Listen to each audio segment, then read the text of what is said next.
He was deep in debt, juggling part-time jobs and drowning in student loans. He wasn't a poker pro. He wasn't even a regular at live tournaments. He was just a broke college kid with a $10 online entry and a dream. When he walked into the World Series of Poker, legends laughed behind his back. He didn't belong. He wasn't supposed to last a day, but by the end of the week, he wasn't just still in the tournament. He was the last man standing and with $2.5 million in cash, and the greatest underdog story in poker history. It all started with a $10 satellite entry on an obscure online poker site in 2003. This could be the last card of the 2003 World Series of Poker. Get the five! Let's get it, goddamn, let's get it. With a full house, Chris Moneymaker eliminates Sam Farha, and the 27-year-old has stepped out of the virtual poker room and in a very swift and unlikely manner is atop the poker world. This is beyond fairy tale. It's inconceivable. Chris Moneymaker, an unknown accountant and part-time student from Tennessee, entered the tournament on a whim. He had just gotten off work. It was late. He was broke. But he wanted an escape. Just one shot to feel like he was part of something bigger. That $10 entry didn't win him the main event seat outright, but it got him into a higher-level satellite tournament, where the prize was a $10,000 WSOP main event ticket. And he won. No poker coach, no bankroll, no poker career. Just a $10 gamble that opened the door to. When Moneymaker walked into Binion's Horseshoe Casino in Las Vegas for the 2003 WSOP, he looked like a spectator, not a player. No team, no sponsors, no entourage. Just a backpack, a few changes of clothes, and a ton of nerves. And now he is going to need an ace, a queen, or a six on the river to win the hand, which would knock out Phil Ivey. Moneymaker's looking for an ace on the river. Or another queen. Here we go. We're going to see one more card. An ace! An ace! An incredible knockout blow for probably the best player left in the tournament, who has gone down. Oh, amazing. Phil Ivey loses with a full house to a better full house of Chris Moneymaker, Who has now knocked out heavyweights Johnny Chan, Umberto Brenes, and Phil Ivey. My goodness. He had never played in a live poker tournament before. He had never handled chips like this. He didn't know most of the pros by face. But they all knew him. They just didn't take him seriously. To the sharks at the table, Chris was dead money. A tourist, a fluke.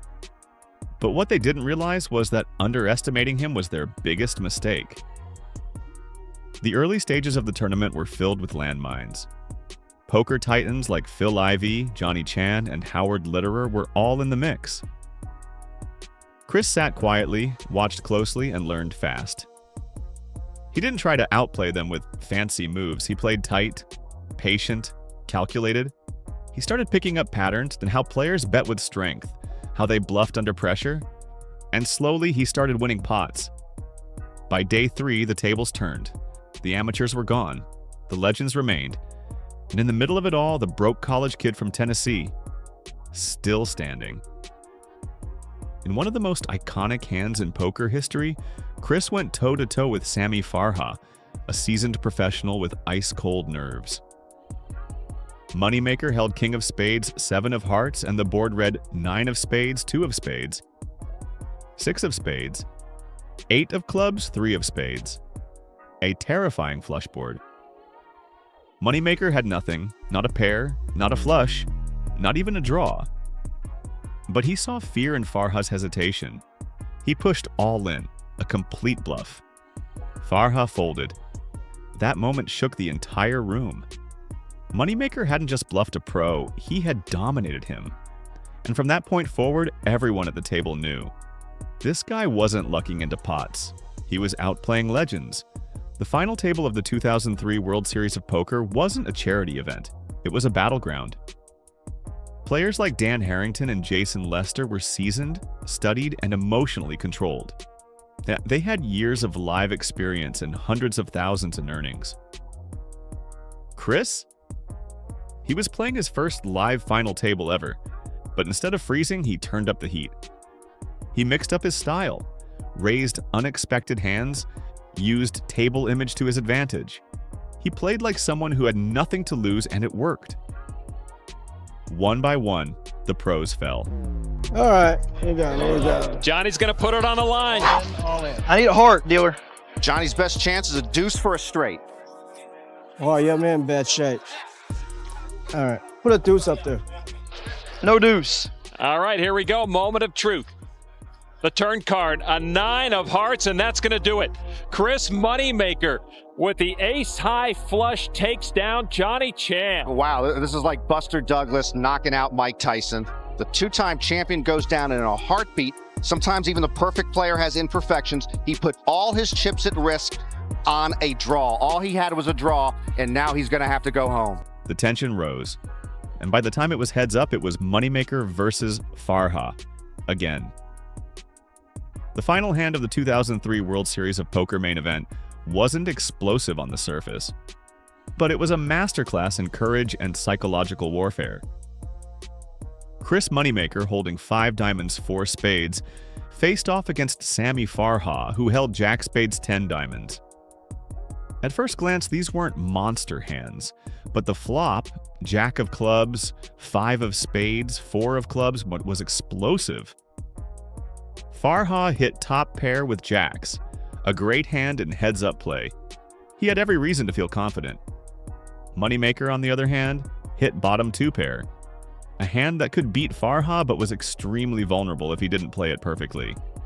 And this is where Moneymaker's true growth as a player showed. He didn't freeze up. He didn't check call like an amateur.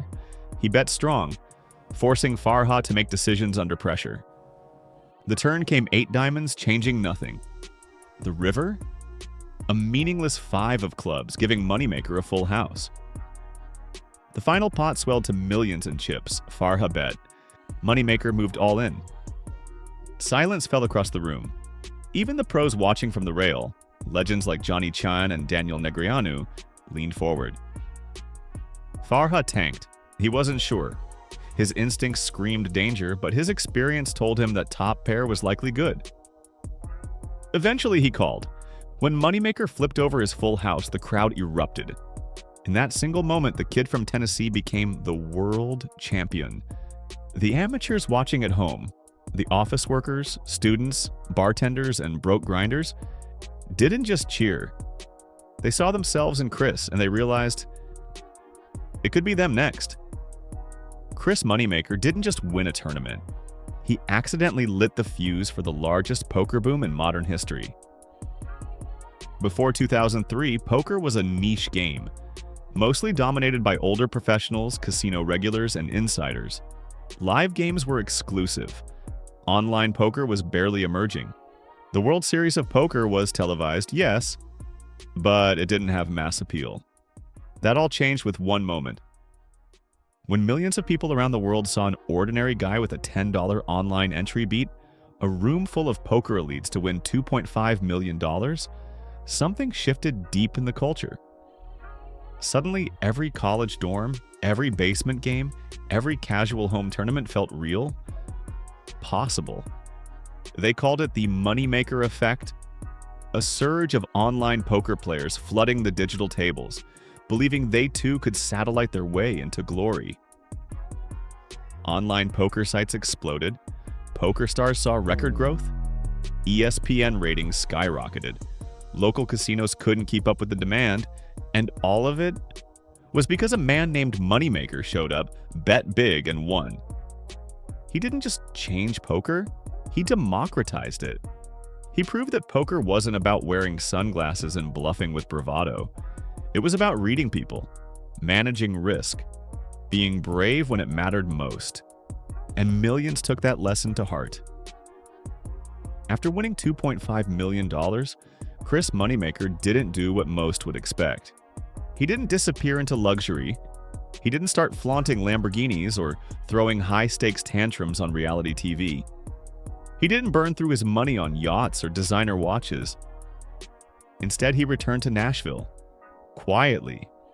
He went back to his family, paid off debt, took care of the people who supported him. He eventually left his accounting job, but not because of arrogance, because he had a new purpose: to become an ambassador for the game that gave him a second life.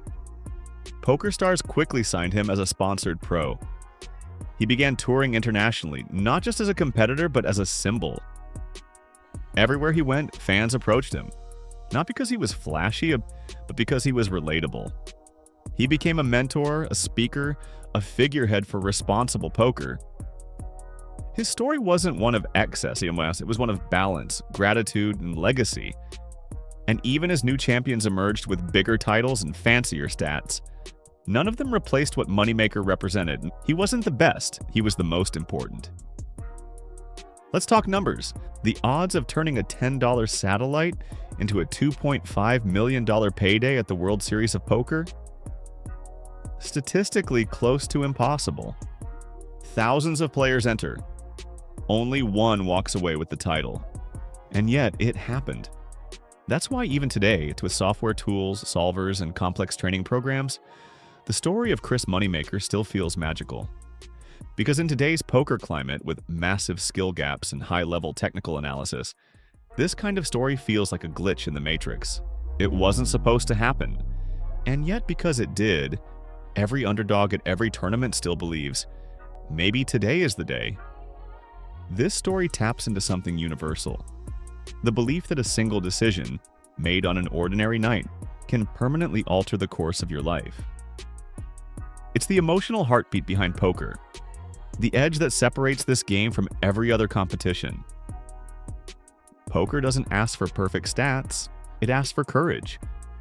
And nobody showed more courage at a more critical time than Chris Moneymaker. Poker has evolved. The modern game is filled with math geniuses, data-driven prodigies, and solvers that can predict optimal betting lines to a decimal point. But what you can't program is spirit. And that's why, even after all these years, Chris Moneymaker remains the undisputed people's champion. Because he didn't come into poker through connections. He didn't rise through elite training. He didn't wear a brand. He didn't try to impress. He played because he loved the game. He won because he wasn't afraid. He endured because he stayed grounded. Every time someone buys into a satellite tournament for $10 or $20, hoping they can be the next breakout story, they're chasing his legacy. And Chris never gatekept that dream. He always said, if I can do it, anyone can. That message, that underdogs are never out of the fight, still inspires every first-timer, every broke student, every poker hopeful with a bad chair and a good heart. Because at the end of the day, poker isn't just about cards. It's about knowing that even when the odds say no, you still say all in. This could be the last card of the 2003 World Series of Poker. Get the five!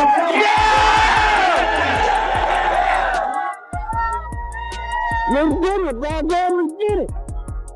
With a full house, Chris Moneymaker eliminates Sam Farhall, and the 27-year-old has stepped out of the virtual poker room and in a very swift and unlikely manner is atop the poker world. This is beyond fairy tale. It's inconceivable.